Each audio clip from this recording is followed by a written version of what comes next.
The Horla, Part 3, by Guy de Maupassant. August 13. When one is attacked by certain maladies, the springs of our physical being seem broken, our energies destroyed, our muscles relaxed, our bones to be as soft as our flesh, and our blood as liquid as water. I am experiencing the same in my moral being, in a strange and distressing manner. I have no longer any strength, any courage, any self-control, nor even any power to set my own will in motion. I have no power left to will anything, but someone does it for me, and I obey. August 14. I am lost. Somebody possesses my soul and governs it. Somebody orders all my acts, all my movements, all my thoughts. I am no longer master of myself. Nothing except an enslaved and terrified specter of the things which I do. I wish to go out. I cannot. He does not wish to. And so I remain, trembling and distracted in the armchair in which he keeps me sitting. I merely wish to get up and to rouse myself, so as to think that I am still master of myself. I cannot. I am riveted to my chair, and my chair adheres to the floor in such a manner that no force of mine can move us. Then suddenly I must go to the foot of my garden to pick some strawberries and eat them. And I go there. I pick the strawberries and I eat them. Oh, my God, my God! Is there a God? If there be one, deliver me, save me, succor me, pardon, pity, mercy, save me. Oh, what sufferings, what torture, what horror! August 15. Certainly this is the way in which my poor cousin was possessed and swayed, when she came to borrow 5,000 francs of me. She was under the power of a strange will which had entered into her, like another soul, a parasitic and ruling soul. Is the world coming to an end? But who is he? This invisible being that rules me, this unknowable being, this rover of a supernatural race. Invisible beings exist, then. How is it, then, that since the beginning of the world they have never manifested themselves in such a manner as they do to me? I have never read anything that resembles what goes on in my house. Oh, if I could only leave it! If I could only go away and flee, and never return, I should be saved. But I cannot. August 16. I managed to escape today for 2 hours, like a prisoner who finds the door of his dungeon accidentally open. I suddenly felt that I was free, and that he was far away. And so I gave orders to put the horses in as quickly as possible, and I drove to Rouen. Oh, how delightful to be able to say to my coachman, "Go to Rouen!" I made him pull up before the library, and I begged them to lend me Dr. Hermann Herestauss's treatise on the unknown inhabitants of the ancient and modern world. Then, as I was getting into my carriage, I intended to say, "To the railway station." But instead of this I shouted. I did not speak, but I shouted, in such a loud voice that all the passer-by turned around. "Home!" And I fell back on the cushion of my carriage, overcome by mental agony. He had found me out and regained possession of me. August 17. Oh, what a night! What a night! And yet it seems to me that I ought to rejoice. I read until 1 o'clock in the morning. Herestauss, doctor of philosophy and theogony, wrote the history and the manifestation of all those invisible beings which hover around man, or of whom he dreams. He describes their origin, their domains, their power, but none of them resemble the one which haunts me. One might say that man, ever since he has thought, has had a foreboding and a fear of a new being, stronger than himself, his successor in this world, and that, feeling him near, and not being able to foretell the nature of the unseen one, he has, in his terror, created the whole race of hidden beings, vague phantoms born of fear.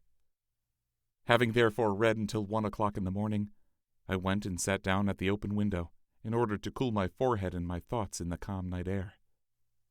It was very pleasant and warm. How I should have enjoyed such a night formerly!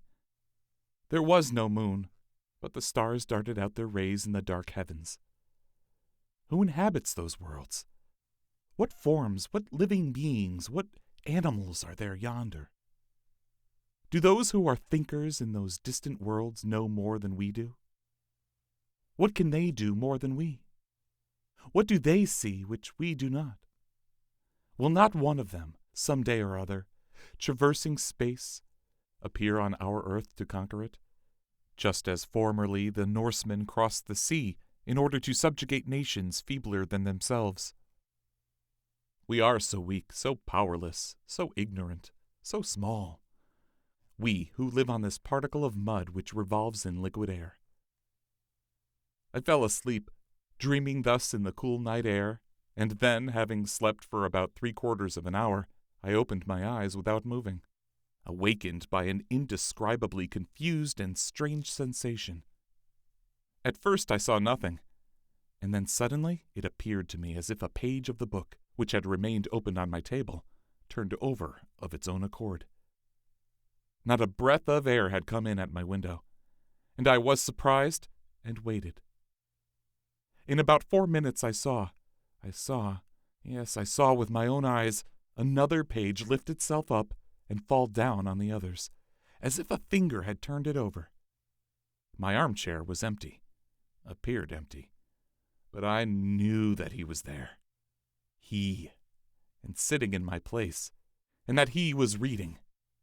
With a furious bound, the bound of an enraged wild beast that wishes to disembowel its tamer, I crossed my room to seize it, to strangle him, to kill him.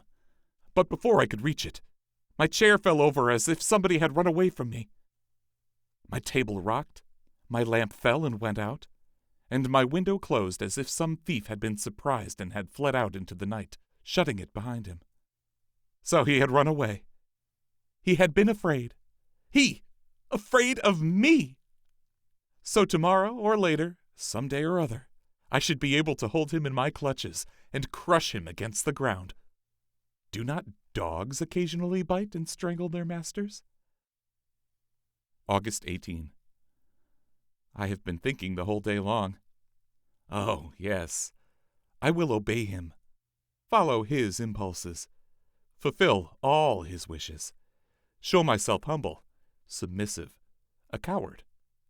He is the stronger. But an hour will come.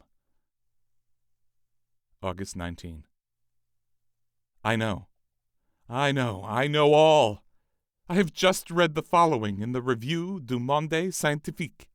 A curious piece of news comes to us from Rio de Janeiro. Madness, an epidemic of madness, which may be compared to that contagious madness which attacked the people of Europe in the Middle Ages, is at this moment raging in the province of São Paulo. The frightened inhabitants are leaving their houses, deserting their villages, abandoning their land, saying that they are pursued, possessed, governed like human cattle by invisible, though tangible beings, by a species of vampire which feeds on their life while they are asleep, and which besides drinks water and milk without appearing to touch any other nourishment. Professor Don Pedro Henriquez, accompanied by several medical savants, has gone to the province of São Paulo in order to study the origin and the manifestations of this surprising madness on the spot, and to propose such measures to the emperor as may appear to him to be most fitted to restore the mad population to reason. I remember now that fine Brazilian three-master which passed in front of my windows as it was going up the Seine, on the 8th of last May. I thought it looked so pretty, so white and bright. That being was on board of her, coming from there where its race sprang from, and it saw me. It saw my house, which was also white, and he sprang from the ship on to the land. Oh, good heavens! Now I know. I can divine. The reign of man is over, and he has come. He whom disquieted priests exorcised, whom sorcerers evoked on dark nights, without seeing him appear. he to whom the imaginations of the transient masters of the world lent all the monstrous or graceful forms of gnomes, spirits, genii, fairies, and familiar spirits. After the coarse conceptions of primitive fear, men more enlightened gave him a truer form. Mesmer divined him, and 10 years ago physicians accurately discovered the nature of his power, even before he exercised it himself. They played with that weapon of their new lord, the sway of a mysterious will over the human soul which has become enslaved. They called it mesmerism, hypnotism, suggestion, I know not what. I have seen them diverting themselves like rash children with this horrible power. Woe to us! Woe to man! He has come, what does he call himself? I fancy that he is shouting out his name to me, and I do not hear him. Yes, he is shouting it out. I am listening. I cannot repeat it. Horla! I have heard. The Horla. It is he. The Horla. He has come. Ah, the vulture has eaten the pigeon. The wolf has eaten the lamb, and the lion has devoured the sharp-horned buffalo. Man has killed the lion with an arrow, with a spear, with gunpowder. But the Horla will make of man what man has made of the horse, and of the ox, his chattel, his slave, and his food, by the mere power of his will. Woe to us! But nevertheless, sometimes the animal rebels and kills the man who has subjugated it. I shall be able to, but I must know him, touch him, see him. Learned men say that eyes of animals, as they differ from ours, do not distinguish as ours do. And my eye cannot distinguish this newcomer who is oppressing me. Why? Oh, now I remember the words of the monk at Mont Saint-Michel. Can we see the 100,000th part of what exists? Listen. There is the wind, which is the strongest force in nature. It knocks men down, blows down buildings, uproots trees, raises the sea into mountains of water, destroys cliffs, and casts great ships on to the breakers. It kills, it whistles, it sighs, it roars. Have you ever seen it? And can you see it? It exists for all that, however.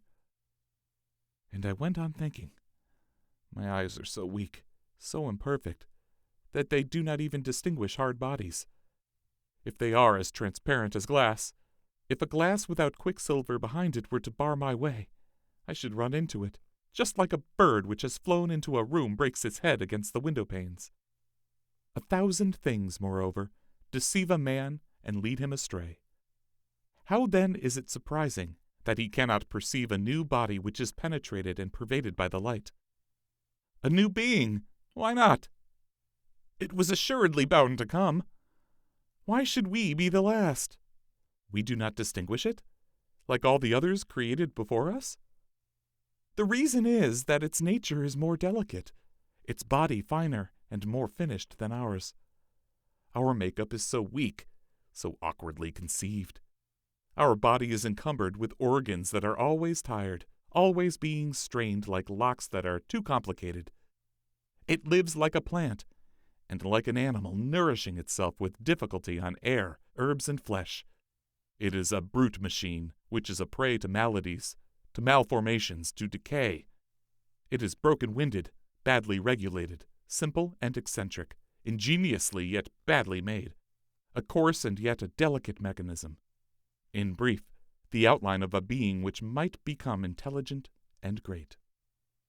There are only a few, so few, stages of development in this world, from the oyster up to man. Why should there not be one more? When once that period is accomplished, which separates the successive products one from the other, why not one more? Why not also other trees with immense, splendid flowers perfuming whole regions? Why not other elements beside fire, air, earth, and water? There are 4, only 4, nursing fathers of various beings. What a pity! Why should not there be 40, 400, 4,000? How poor everything is! How mean and wretched! Grudgingly given, poorly invented, clumsily made. Ah, the elephant and the hippopotamus, what power! And the camel, what suppleness! But the butterfly, you will say, a flying flower. I dream of one that should be as large as 100 worlds, with wings whose shape, beauty, colors, and motion I cannot even express. But I see it. It flutters from star to star, refreshing them and perfuming them with the light and harmonious breath of its flight, and the people up there gaze at it as it passes in an ecstasy of delight. What is the matter with me? It is he, the Horla, who haunts me, and who makes me think of these foolish things. He is within me. He is becoming my soul. I shall kill him. August 20. I shall kill him. I have seen him. Yesterday I sat down at my table and pretended to write very assiduously. I knew quite well that he would come prowling round me, quite close to me, so close that I might perhaps be able to touch him, to seize him. And then I should have the strength of desperation. I should have my hands, my knees, my chest, my forehead, my teeth to strangle him, to crush him, to bite him, to tear him to pieces. And I watched for him with all my overexcited nerves. I had lighted my 2 lamps and the 8 wax candles on my mantelpiece, as if by this light I should discover him. My bed, my old oak bed with its columns, was opposite to me. On my right was the fireplace. On my left, the door, which was carefully closed, after I had left it open for some time, in order to attract him. Behind me was a very high wardrobe with a looking-glass in it, which served me to dress by every day, and which I was in the habit of inspecting myself from head to foot every time I passed it. So I pretended to be writing in order to deceive him, for he also was watching me. And suddenly I was certain, that he was reading over my shoulder, that he was there, almost touching my ear. I got up so quickly, with my hands extended, that I almost fell. Horror! It was as bright as at midday, but I did not see myself in the glass. It was empty, clear, profound, full of light, but my figure was not reflected in it, and I was opposite to it. I saw the large, clear glass from top to bottom, and I looked at it with unsteady eyes. I did not dare advance. I did not venture to make a movement, feeling certain, nevertheless, that he was there, but that he would escape me again. He whose imperceptible body had absorbed my reflection. How frightened I was! And then suddenly I began to see myself through a mist in the depths of the looking-glass. In a mist, as it were, or through a veil of water. And it seemed to me as if this water were flowing slowly from left to right, and making my figure clearer every moment. It was like the end of an eclipse. Whatever hid me did not appear to possess any clearly defined outlines, but was a sort of opaque transparency, which gradually grew clearer. At last I was able to distinguish myself completely, as I do every day when I look at myself. I had seen him, and the horror of it remained with me, and makes me shudder even now. August 21. How could I kill him, since I could not get hold of him? Poison? But he would see me mix it with the water. And then, would our poisons have any effect on his impalpable body? No doubt about the matter. Then... August 22. I sent for a blacksmith from Rouen, and ordered iron shutters of him for my room, such as some private hotels in Paris have on the ground floor, for fear of thieves, and he is going to make me a similar door as well. I have made myself out a coward, but I do not care about that. September 10. Rouen, Hotel Continental. It is done.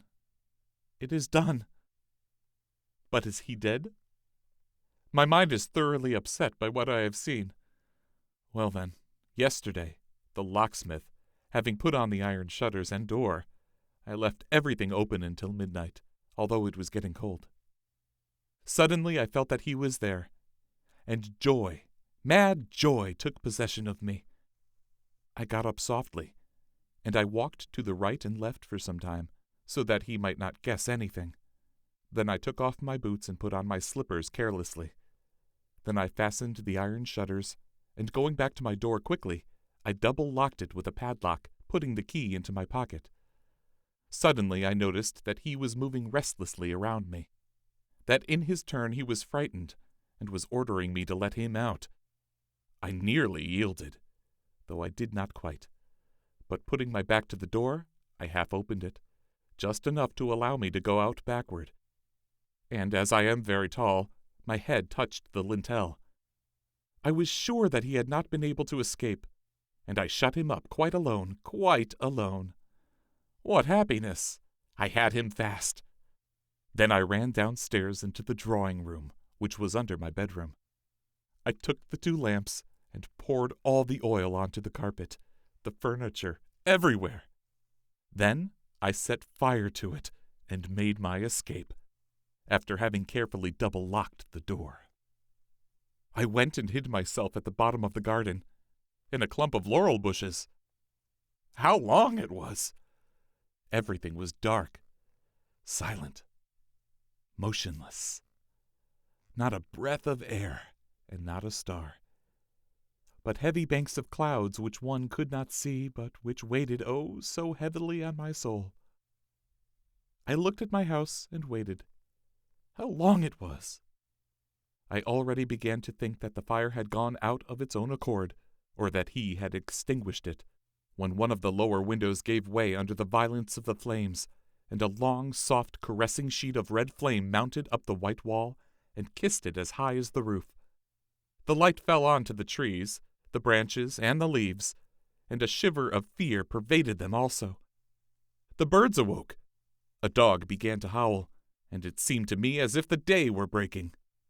Almost immediately 2 other windows flew into fragments, and I saw that the whole of the lower part of my house was nothing but a terrible furnace. But a cry, a horrible, shrill, heart-rending cry, a woman's cry, sounded through the night, and 2 garret windows were opened. I had forgotten the servants. I saw the terror-struck faces, and the frantic waving of their arms. Then, overwhelmed with horror, I ran off to the village, shouting, "Help! Help! Fire! Fire!" Meeting some people who were already coming on to the scene, I went back with them to see. By this time the house was nothing but a horrible and magnificent funeral pile, a monstrous pyre which lit up the whole country, a pyre where men were burning, and where he was burning also. He, my prisoner, that new being, the new master, the Horla. Suddenly the whole roof fell in between the walls, and a volcano of flames darted up to the sky. Through all the windows which opened onto that furnace, I saw the flames darting, and I reflected that he was there, in that kiln, dead. Dead. Perhaps. His body? Was not his body, which was transparent, indestructible by such means as would kill ours? If he were not dead? Perhaps time alone has power over that invisible and redoubtable being. Why this transparent, unrecognizable body, this body belonging to his spirit, if it also had to fear ills, infirmities, and premature destruction? Premature destruction? All human terror springs from that. After man, the Horla. After him who can die every day, at any hour, at any moment, by any accident, he came. He, who was only to die at his own proper hour and minute, because he had touched the limits of his existence. No, no. There is no doubt about it. He is not dead. Then, I suppose I must kill myself.